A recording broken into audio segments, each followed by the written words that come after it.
Continuamos con la historia del Renacimiento. En esta clase vamos a ver el periodo de su apogeo y el periodo tardío que lleva a su final. Recordemos que en nuestras clases sobre este tema estamos siguiendo como marco general la periodización de Peter Burke, quien distingue tres grandes periodos en el Renacimiento: la época del redescubrimiento, que ya vimos en las clases pasadas, y el periodo del apogeo y el periodo tardío, que son los que vamos a tratar en esta clase.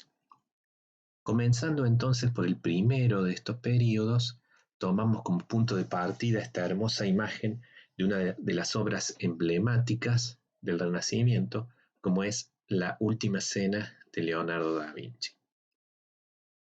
Tenemos que decir que el periodo del apogeo del Renacimiento está marcado sobre todo en Italia por la guerra. Italia va a ser en este periodo el campo de batalla en el que se van a enfrentar las grandes potencias, Francia y España, que van a dirimir en el suelo de la península su lucha por la hegemonía continental. En este periodo se van a enfrentar estas potencias en Italia en lo que se conoce como las guerras italianas, que van a ser 6 en total, pero de las cuales 4 entran dentro del periodo del apogeo del Renacimiento y merecen entonces que le dediquemos un poco más de atención que las restantes. Estas guerras van a ser muy importantes porque en ellas las nuevas tecnologías bélicas de la época se van a perfeccionar y esto va a tener profundas consecuencias políticas, sociales, culturales. En concreto, el uso de la pólvora, que ya en el siglo XV había revolucionado el arte militar en Europa, lo va a seguir haciendo ahora en el siglo XVI con el perfeccionamiento de la técnica de la infantería adaptada al uso de estas nuevas armas. En concreto, aquí la gran innovadora va a ser España, con sus famosos tercios, que van a ser una infantería que combina el uso del arcabuz, esta arma de fuego portátil, con las picas, esas largas lanzas, y que va a ser invencible en buena medida durante el siglo XVI en los campos de batalla de toda Europa. La Primera Guerra Italiana, de 1494 a 1498, es la que marca el inicio verdadero de este periodo del apogeo del Renacimiento. Es cuando Carlos VIII de Francia invade la península para reclamar el trono de Nápoles. Le sigue, casi sin pausa, la Segunda Guerra Italiana de 1499 a 1504, cuando el rey de Francia Luis XII, el sucesor de Carlos VIII, invade nuevamente Italia para reclamar ahora los derechos sobre Milán y Nápoles, y se enfrenta aquí por primera vez a las fuerzas españolas. La Tercera Guerra Italiana, de 1508 a 1516, es conocida también como la Guerra de la Liga de Cambrai. Es llevada a cabo por el papado, que en este momento está ocupado por Julio II, el gran papa guerrero, y Francia, todavía gobernada por Luis XII, contra Venecia. Tenemos que decir que la desunión y las discordias entre los estados italianos fomentaban la intervención de las potencias extranjeras. La aparición de Carlos V, desde 1516 como emperador, unifica las fuerzas de España y el imperio. Finalmente, la Cuarta Guerra Italiana de 1521 a 1526 tiene su episodio más importante en la Batalla de Pavia de 1525, que es una victoria terminante de las tropas españolas sobre las francesas. Particularmente la caballería francesa es aniquilada por los arcabuceros españoles, lo que señala la eficacia del cambio tecnológico y táctico en la forma de llevar adelante la guerra en este periodo. Francisco I de Francia es tomado prisionero. Un episodio seguido a esta guerra es el saqueo de la ciudad de Roma en el año 1527, que es el acontecimiento que Burke toma como el fin del periodo del apogeo.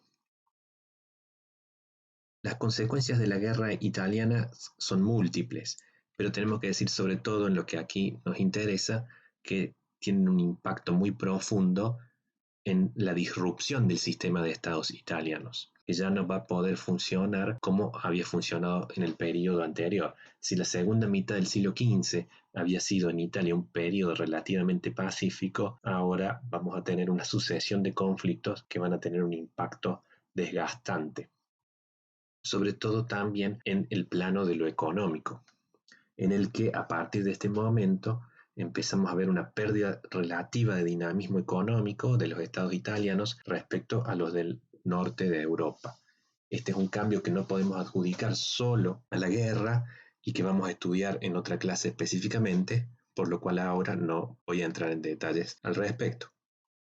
Tenemos que decir que el apogeo del Renacimiento tiene un centro muy claro, la ciudad de Roma, con los papados de Julio II, el papa guerrero que recién mencionábamos, que se extiende del año 1503 a 1513, que va a ser un gran mecenas de las artes y que va a llevar a Roma a algunos de los artistas más famosos de la época, ya vamos a hablar de esto, sobre todo a Miguel Ángel, a quien va a encargar numerosas obras, entre ellas el famoso techo de la Capilla Sixtina, y también el papado de León X, que se extiende entre los años 1513 y 1521. León X es el famoso Papa Medici, originalmente llamado Giovanni de Medici, quien, en base a la tradición familiar de esta gran familia florentina, va a ser un gran mecenas de las artes y del humanismo en Roma y va a traer a la ciudad a una gran constelación de intelectuales y artistas, los más brillantes de la época. Podemos ilustrar lo que queremos decir con esta idea de la superposición de una constelación de figuras destacadas en este periodo en Roma, quizás con el recurso de una línea de tiempo, en la que hemos representado los lustros de este periodo. Y sin pretensión a mucha exactitud, podemos demostrar con estas líneas los periodos en los cuales, dentro de estos años, compartieron estancia en Roma algunas de las figuras más destacadas del Renacimiento. Tenemos arriba a Miguel Ángel, después a Leonardo da Vinci, al gran pintor Rafael, al gran escritor y cardenal Pietro Bembo, al también escritor Baltasare Castiglione y al gran arquitecto de este periodo, Donato Bramante. Como vemos, en la década de 1510 a 1520, todas estas luminarias coincidieron en Roma. Este periodo del máximo esplendor del papado de León X representa el pináculo en esta cumbre del Renacimiento romano, en el cual realmente todas estas figuras compartieron un espacio común, se conocieron e interactuaron relativamente entre ellas. Y todo esto marca la esfera única de la Roma de este periodo que justifica que la consideremos el núcleo del apogeo de este Renacimiento. Esta etapa del apogeo es entonces, antes que nada, la etapa de los grandes genios universales que hoy en día han quedado asociados de una manera arquetípica al concepto de Renacimiento. Por supuesto que entre todos ellos, el caso central, el que primero asociamos con este concepto del hombre universal, es Leonardo da Vinci, quien vivió entre 1452 y 1519. Una figura histórica muy singular que, a pesar de sus orígenes humildes, como hijo ilegítimo, tuvo una carrera muy destacada que lo llevó a codearse con lo más selecto de la nobleza y la élite europea de su tiempo. Tenemos que decir que el rasgo común que caracteriza a todas estas grandes figuras del periodo del apogeo del Renacimiento, y que es un rasgo general de la época que marca una ruptura con el periodo anterior del redescubrimiento, es el paso de la idea de la imitación a la idea de la emulación. ¿Qué queremos decir con esto? En el periodo del redescubrimiento, los primeros humanistas estaban muy fuertemente ceñidos a la idea de que los antiguos griegos y romanos representaban un nivel de perfección que era prácticamente imposible de alcanzar. Por eso, los humanistas del siglo XV y los del siglo XIV, como un Petrarca, por ejemplo, en el XIV, o un Leonardo Bruni en el XV, veían a los antiguos como un ideal máximo al cual uno se esforzaba por imitar, pero con la conciencia de que nunca podía alcanzar ese nivel de perfección. En cambio, en el periodo del apogeo, esa idea es dejada de lado y reemplazada por el concepto de la emulación. Es decir, se pretende no solo ahora imitar a los antiguos, sino que hay una confianza en las propias capacidades que hace concebible la idea de que a los antiguos no solo se los puede imitar, sino también superar, alcanzar logros superiores a los que ellos habían obtenido en su época. Por supuesto, podríamos mencionar múltiples ejemplos de este espíritu de superación, de esta idea de que sobrepasar a los antiguos es posible. Un ejemplo muy gráfico, creo yo, es la construcción de la Basílica de San Pedro, que si bien toma como modelo a la arquitectura clásica, entre otros, por ejemplo, al edificio del Panteón, el gran templo clásico con una cúpula que se ha conservado todavía hoy en la ciudad de Roma como testimonio de esa arquitectura clásica que ustedes pueden ver a la derecha de la pantalla, y a la izquierda el edificio de esa basílica que también se ciñe a esos ideales clásicos, pero busca sin duda plasmarlos en un nivel mucho más grandioso y majestuoso que nada de lo que había sido producido por el mundo antiguo. Es decir, aquí vemos muy claro cómo arquitectónicamente, en este periodo del apogeo, el ideal clásico es la fuente de inspiración, pero hay un esfuerzo por sobrepasarlo, por alcanzar dimensiones, una escala mucho mayor. Otro ejemplo que podemos mencionar de este nuevo espíritu de emulación, es decir, de superación de los antiguos, es el lema plus ultra que va a adoptar como moto personal el emperador Carlos V. Esto era una referencia a la famosa leyenda de la antigüedad, según la cual Hércules había llegado hasta el estrecho de Gibraltar y había señalado que ese era un lugar que los hombres no podían sobrepasar, como un límite que representaba una especie de fin del mundo que no se podía cruzar. Obviamente en esta época, después del descubrimiento de América, ese límite había sido de hecho sobrepasado. Y eso era un claro indicio para los mismos contemporáneos de que vivían en una época diferente a la de los antiguos y que en muchos sentidos los había sobrepasado. Al adoptar entonces la expresión plus ultra, que quería decir más allá, Carlos V estaba corrigiendo a Hércules, es decir, donde los griegos habían dicho no se puede ir más allá, non plus ultra, Carlos V afirmaba plus ultra. Sí se puede ir más allá y eso es lo que yo con mi reinado estoy manifestando, con la construcción de un imperio mucho más grande que el que habían logrado edificar los romanos. Regresando a la figura de Leonardo da Vinci, podemos ver este mismo espíritu representado en las características de sus múltiples campos de acción. De hecho, el rasgo que distingue a Leonardo es la gran multiplicidad de facetas de su personalidad y de su actividad. Por un lado, Leonardo es para nosotros el gran artista, el dibujante preciso, capaz de captar y de plasmar la realidad con precisión y belleza estética singular. Pero Leonardo es también el genial inventor que en muchos sentidos está muy adelantado a su tiempo y que es capaz de pensar en máquinas fabulosas con ideas que para sus contemporáneos prácticamente son inconcebibles, como el famoso esquema que vemos aquí diseñado por Leonardo de una máquina voladora. No importa que muchos de sus planes fueran irrealizables en su tiempo. Lo que nos interesa es precisamente el hecho de que Leonardo fuera capaz de concebirlos, y en ello demuestra cómo su pensamiento estaba preparado para sobrepasar los límites considerados infranqueables en su época.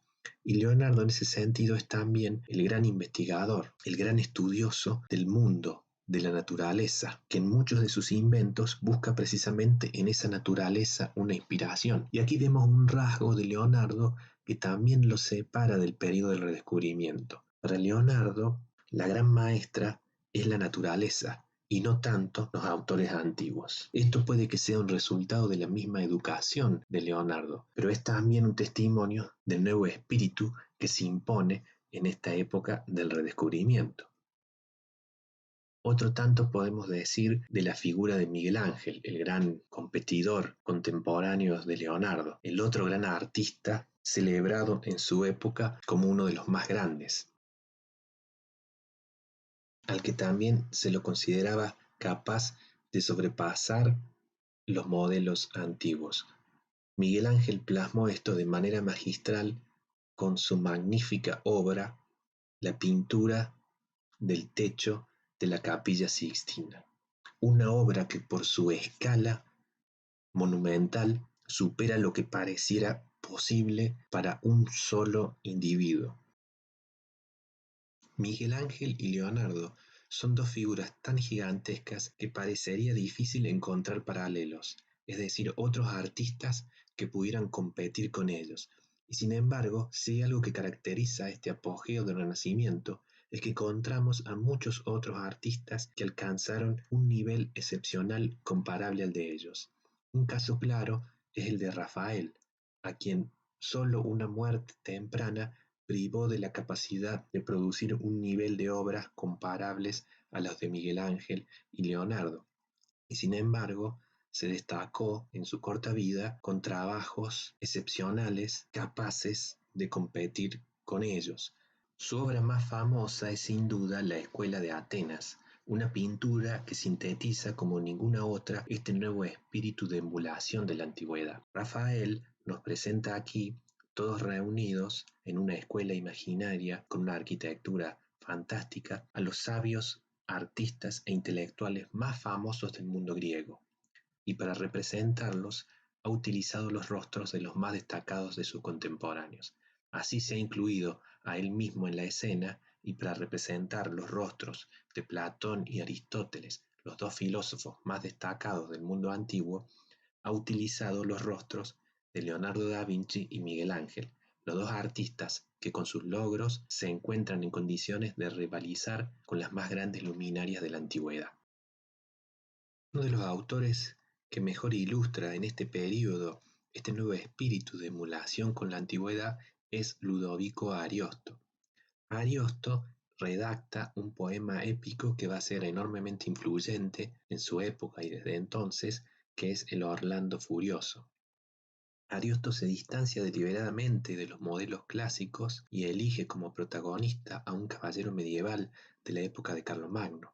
Su historia está llena de fantasía y sigue muchos de los códigos de la literatura caballeresca, y va a ser muy influyente y va a ser una de las obras que en esta época va a contribuir a consolidar al italiano como un vehículo sofisticado de expresión literaria.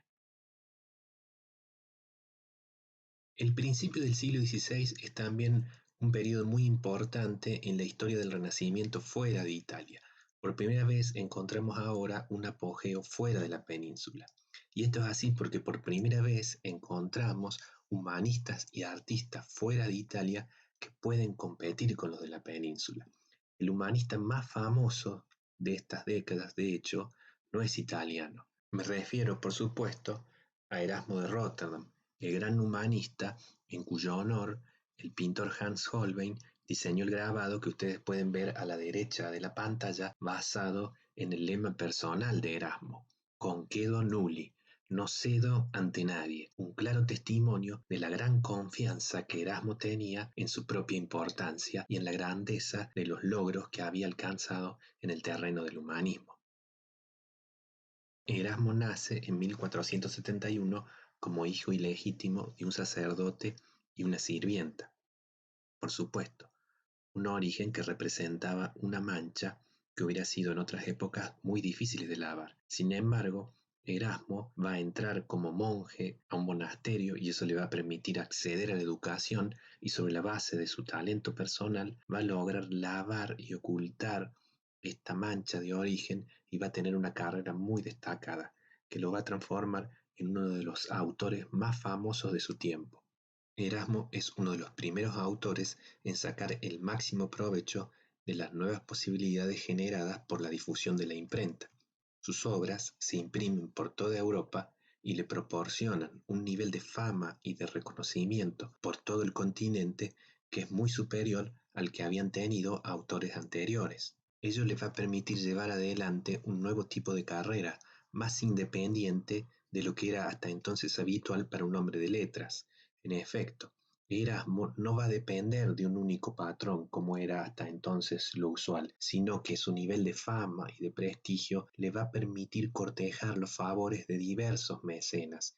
y recibir aportes de todos ellos y de esa forma no sentirse ligado de manera exclusiva a ninguno. Y esa independencia va a ser muy importante porque Erasmo, como humanista, lleva adelante un programa que es bastante original. El humanismo de Erasmo es un humanismo cristiano y de hecho es un humanismo que tiene un objetivo claro de reforma de la Iglesia.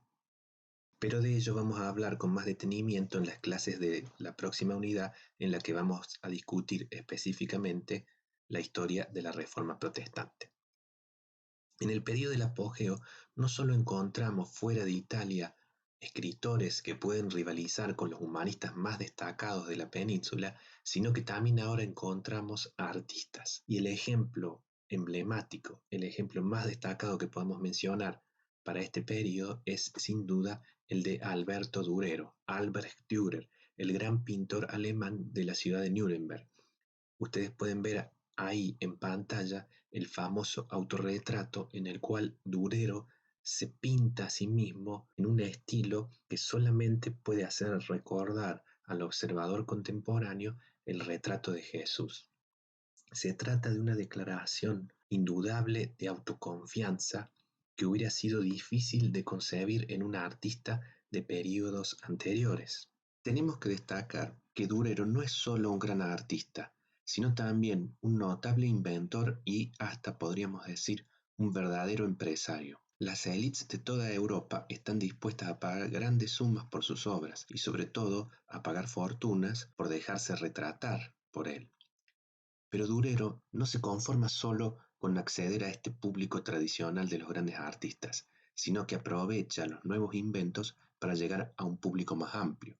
Él perfecciona la técnica del grabado, una obra de arte que se graba en una placa de madera o de bronce y que luego, gracias al invento de la imprenta, puede reproducirse en cantidades mucho más grandes. La obra pierde entonces ese carácter de objeto único y se transforma en un bien reproducible que puede venderse con una mayor ganancia. Durero va a perfeccionar esto, sus grabados impresos se van a vender en copias por toda Europa, van a ser muy famosos y le van a proporcionar grandes ganancias.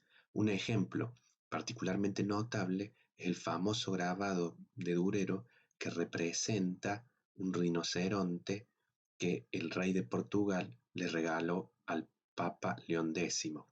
Durero nunca vio al animal, elaboró su dibujo a partir de una descripción, pero su talento artístico logró crear un ser que, a pesar de que no es exactamente semejante al verdadero rinoceronte, supo cautivar la imaginación de los contemporáneos. Durero había nacido en 1471 como el hijo de un orfebre de la ciudad de Nuremberg, es decir, ya pertenecía por nacimiento a el sector superior de la población de la ciudad. Pertenecía a esa élite de artesanos especializados y mercaderes de Nuremberg. Sin embargo, al momento de su muerte en 1528, ya se había transformado en un hombre considerablemente rico, en un verdadero millonario. Pero regresemos ahora a Italia y retomemos la historia de Florencia, que habíamos tratado en la clase pasada en el siglo XV, es decir, en el periodo de la hegemonía de los Medici. Tenemos que decir que en el periodo del apogeo del Renacimiento, Florencia pierde considerablemente importancia como centro del humanismo, como centro de los nuevos estilos artísticos. Y esto tiene que ver con la compleja y convulsionada historia política de Florencia en este periodo.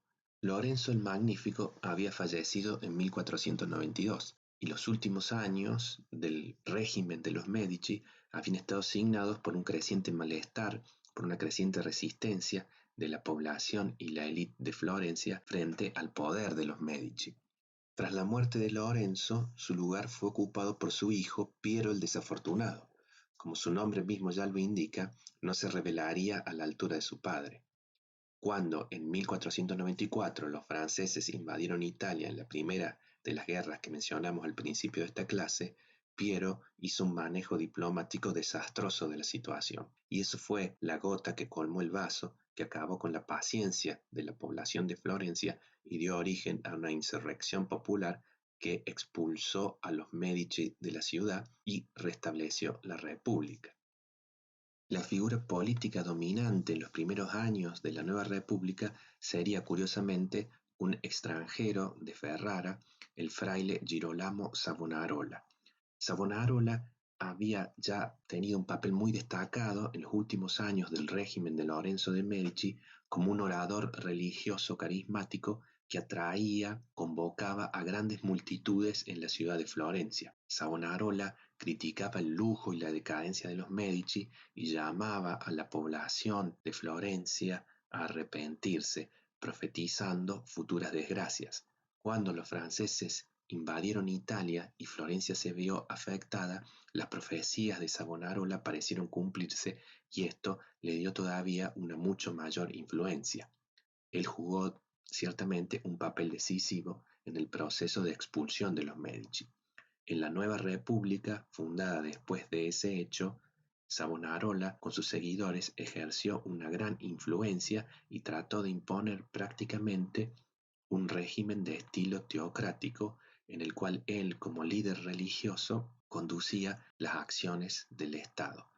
En sus sermones, Savonarola llamaba a la población de Florencia a arrepentirse de sus pecados y a adoptar un estilo de vida más austero.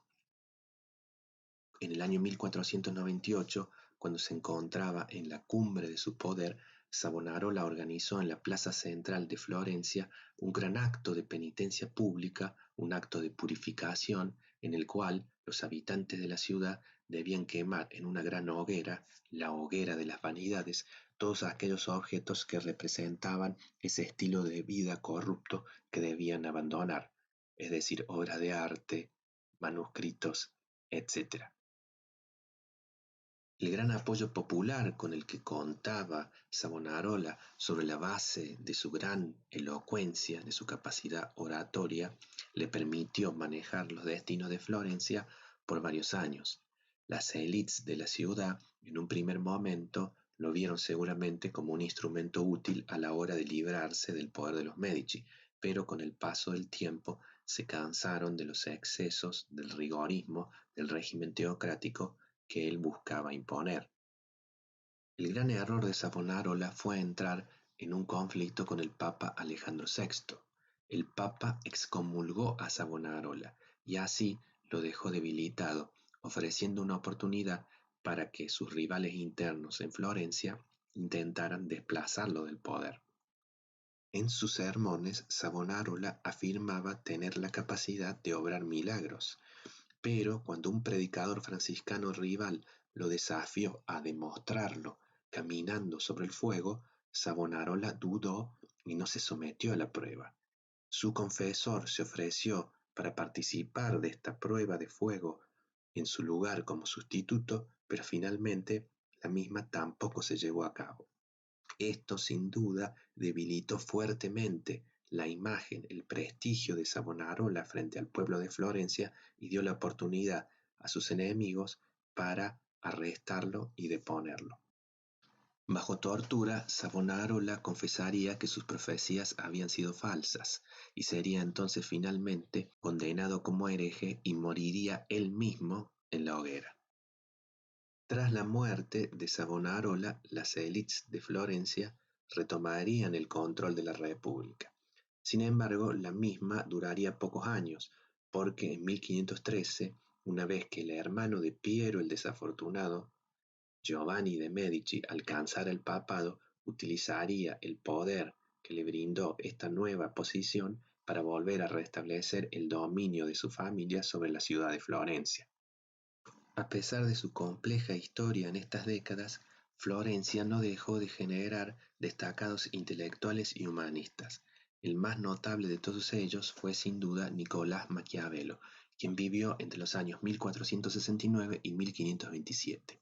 Maquiavelo es famoso hoy en día sobre todo por una de sus obras, el tratado político El Príncipe, en el cual Maquiavelo intenta explicar los recursos mediante los cuales un príncipe, un soberano, puede alcanzar el poder y una vez que lo alcanzó, mantenerlo. Por causa de esta obra, la imagen de Maquiavelo ha adquirido un valor negativo que hace poca justicia a la complejidad y riqueza de su pensamiento. Vemos esta imagen negativa, por ejemplo, en el solo hecho del significado que se adjudica hoy en día al adjetivo maquiavélico. Pero tenemos que decir que Maquiavelo no era un partidario de los gobiernos centralizados y despóticos, tampoco era un partidario necesariamente del uso de herramientas inmorales en la política. Maquiavelo era ante todo un republicano, un defensor de las instituciones tradicionales de Florencia, que formó parte del gobierno como funcionario una vez que fueron expulsados los Medici y que cayó en desgracia en el año 1513 cuando ellos regresaron. Tras pasar algún tiempo en prisión y ser torturado, Maquiavelo fue finalmente liberado y exiliado de la ciudad. Tuvo entonces que retirarse a una granja que él poseía en las afueras de Florencia y allí pasó algunos años concentrado en sus estudios y sus lecturas. Fue en estas circunstancias en las que él redactó este pequeño tratado, El Príncipe, como una especie de manual político dedicado a estos nuevos soberanos Medici que habían retomado el poder en Florencia, como una forma de demostrarles a estos nuevos líderes políticos que él poseía conocimientos útiles y tal vez, quién sabe, quizá de esta forma volver a recuperar el favor de estos dirigentes y hasta conseguir un trabajo. Antes que El Príncipe, la obra que más cabalmente ilustra el pensamiento político de Maquiavelo es, sin duda, su texto Discursos sobre la primera década de la obra de Tito Livio. En este trabajo, Maquiavelo analiza en detalle, a partir del texto del historiador romano Tito Livio, la historia temprana de la República Romana, a la que él toma como el modelo ideal político de una república que debe ser imitada. En ese sentido, podemos decir que el pensamiento de Maquiavelo es la continuación del humanismo cívico que había caracterizado a los humanistas florentinos de principios del siglo XV, autores que vimos en la clase pasada, como por ejemplo Leonardo Bruni. Pero Maquiavelo fue ante todo un gran lector de los antiguos, y quiero compartir con ustedes un hermoso pasaje de una de sus cartas que a mi juicio es una de las mejores ilustraciones del espíritu del humanismo en esta época. Les voy a citar un pasaje. Dice Maquiavelo en esta carta a un amigo: cuando llega la tarde, regreso a mi casa y entro en mi estudio. Dejo en la puerta mi ropa de trabajo cubierta de barro y polvo y me cubro con ropajes regios y suntuosos. Así, apropiadamente vestido, penetro los viejos palacios de los hombres antiguos y ellos me reciben con afecto. Allí me nutro de un alimento que me pertenece y para el que he nacido. Allí no me avergüenza hablar y preguntarles las razones de sus acciones. Ellos con generosidad me responden, y por 4 horas no siento aburrimiento, olvido todo problema, no lamento mi pobreza, no tengo miedo a la muerte y me entrego por completo. Como vemos, para Maquiavelo, la lectura de los autores antiguos era una ceremonia casi ritual, una ceremonia que al mismo tiempo le producía un profundo goce, un profundo placer. Creo que este pasaje de Maquiavelo es una buena nota de cierre para nuestra discusión del pensamiento en el periodo del apogeo del Renacimiento. En el año 1527, después de la Cuarta Guerra Italiana, las tropas amotinadas del emperador Carlos V saquean la ciudad de Roma. Para muchos humanistas y artistas italianos, este acontecimiento es una experiencia traumática. La mayoría de ellos que residían en Roma huyen del lugar, y si bien algunos, como Miguel Ángel, van después a regresar, ya no se va a recuperar esa constelación de mentes brillantes compartiendo un mismo lugar de la que habíamos hablado antes en esta clase. Por ello es legítimo tomar este acontecimiento como el punto final del período del apogeo del Renacimiento y el inicio de lo que llamamos el Renacimiento tardío, el período final del Renacimiento que ubicamos entre los años 1530 y 1630. En esa imagen ustedes pueden ver una de las obras arquitectónicas más famosas de este periodo tardío, la Villa Rotonda, construida por el arquitecto Andrea Palladio para nobles venecianos.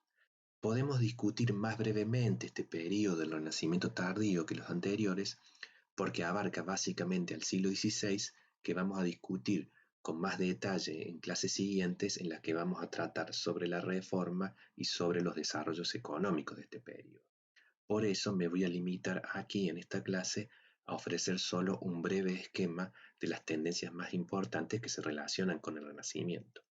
En ese sentido, lo primero que tenemos que destacar es que en este periodo disminuye la importancia de la imitación de los antiguos y crece, por contrapartida, mucho la importancia de las lenguas vulgares como vehículo de expresión literaria. En ese sentido es clave el éxito que van a alcanzar autores como Pietro Bembo, de quien vemos ahí la portada de una de sus obras. El latín, por otra parte, va a quedar limitado a partir de este periodo a cumplir la función de ser una lengua científica internacional. Es la gran lengua que permite a las élites intelectuales europeas comunicarse entre sí, pero ya no va a cumplir la función central que tuvo durante el periodo más temprano del Renacimiento de ser una lengua literaria. Las obras que buscan una finalidad principalmente estética a partir de este periodo van a escribirse en las distintas lenguas vulgares de los países europeos. Podemos ver allí un ejemplo de estos tratados científicos redactados en latín, la obra de Georgius Agricola, es decir, de Georg Bauer, un químico alemán del siglo XVI, de Re Metallica, que es básicamente un tratado sobre la tecnología minera que va a ser muy influyente en este periodo. Otro ejemplo muy importante, por supuesto, es la obra de Nicolás Copérnico, De Revolutionibus Orbium Caelestium, que es la obra que en el siglo XVI restablecería la teoría heliocéntrica del universo que ya habían conocido los antiguos, es decir, la idea de que es la Tierra la que gira alrededor del Sol y no el Sol el que se mueve.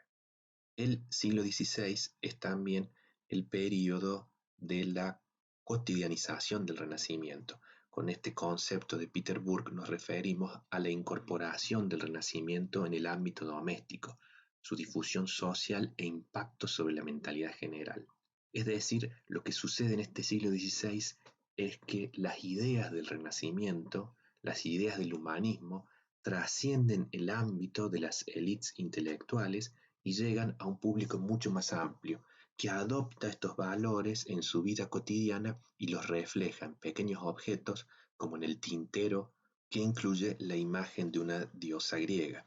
Al mismo tiempo que los ideales del Renacimiento se difunden entre sectores cada vez más amplios de la población, los mismos se van transformando. Y en el siglo XVI se puede reconocer una clara transformación en los ideales de este movimiento. Podemos decir que hay un paso del ideal del arquetipo del humanista al ideal del cortesano. Es decir, el ideal de la élite ya no va a ser solo ese estudioso que busca imitar los grandes logros de los antiguos, sino que se va a trasladar a un nuevo tipo de personaje, un personaje que va a estudiar a los antiguos, pero que va a tener su objetivo sobre todo en el desarrollo de un refinamiento personal que le va a permitir a ese individuo desenvolverse con éxito en el ambiente que refleja el modo de vida de la élite más elevada de Europa por excelencia, que es la corte.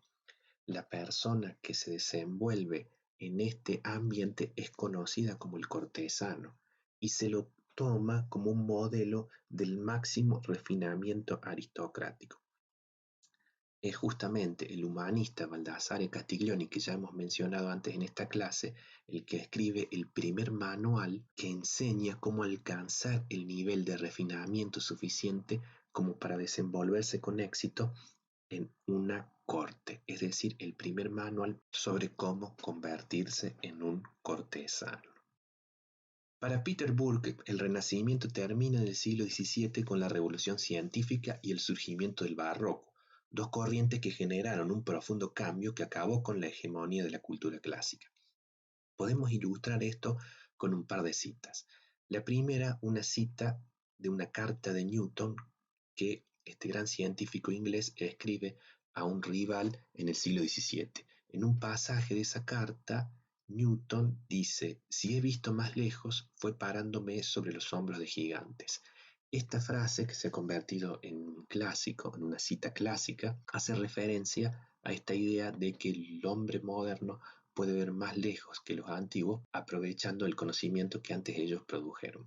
En realidad, esta cita no es un aporte original de Newton, sino que él está aquí reproduciendo un pasaje que se encuentra en autores anteriores. La referencia más conocida es en la obra de Juan de Salisbury, quien cita esta misma expresión y la atribuye a su maestro Bernardo de Chartres. Le cito un pasaje de una obra de Juan de Salisbury. Decía Bernardo de Chartres que somos como enanos a los hombros de gigantes. Podemos ver más y más lejos que ellos, no por la agudeza de nuestra vista ni por la altura de nuestro cuerpo, sino porque somos levantados por su gran altura. Aquí vemos cómo en el siglo XVII regresa, y lo vemos ilustrado en el caso de Newton, esta idea que era propia ya del pensamiento de los escolásticos medievales, la idea de que en esta época posterior a la antigüedad podemos ver más que los antiguos. En el caso de la Edad Media, esta idea se asociaba al aporte que se creía que proporcionaba el cristianismo.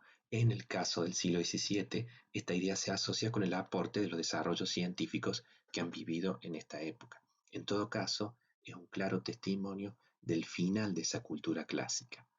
Con la revolución científica triunfa esta concepción de que el hombre moderno ha superado a los antiguos.